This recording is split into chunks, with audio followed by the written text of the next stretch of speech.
The Biden administration has announced that it will reach into Mexico and import the migrants that were forced to wait in Mexico who had tried to cross our border and claim asylum. It's about 300 people a day are going to be processed into the United States in the first few weeks. And so they'll be fast-tracked into the United States if they're called vulnerable people. Mr. Secretary, given the joblessness, COVID concerns, we have a lot of our kids not in school, in-person learning. They're going to import people into the United States that are not here currently, who have been sent to wait in Mexico. Really quick response. One of the things that led to the lowest unemployment rate in a long time in America for everyone, for African Americans, for Hispanics, for women, was in fact our immigration policy.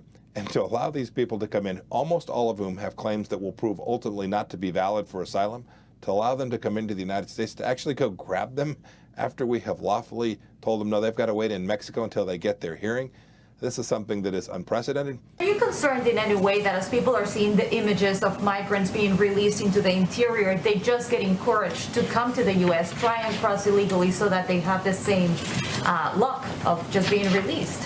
Well, of course we're concerned because we don't want people to put themselves at danger at a time where it is not the right time to come, because we've not had time to put in place a humane and moral system and process. We want to treat people with care. Of course, when they're unaccompanied children, that is a different circumstance, and certainly one that we handle carefully, and those individuals are transferred into HHS care. But, you know, we use every opportunity to convey that while we have goals of what we want to put in place, we have not had the time or ability to do that quite yet. I think I'm gonna have to just move on just so I get to everybody, okay? Go ahead. The Miami Herald reported yesterday that the Biden administration is considering travel restrictions on states like Florida to help stop the spread of the coronavirus. Can you rule that out, or is that, as they say, on the table? Well, I've seen those reports. We are always considering what steps are necessary to keep the American people safe, but we are not currently in the process of no decisions have been made around additional public health measures that would delay or would change, I should say, domestic travel considerations. And regarding the domestic travel, also going back to the border, does the president support leaving the southern border open to migrants even before he would even consider this idea of domestic travel restrictions?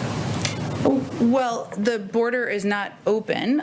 We are. Well, there are several reports of migrants crossing the border, and several local Texas health officials have expressed concerns that there are migrants coming over the border who have not been tested by the authorities. Well, let me reiterate what I've done in here. I know different people are in here different days, so I'm certainly happy to do it again.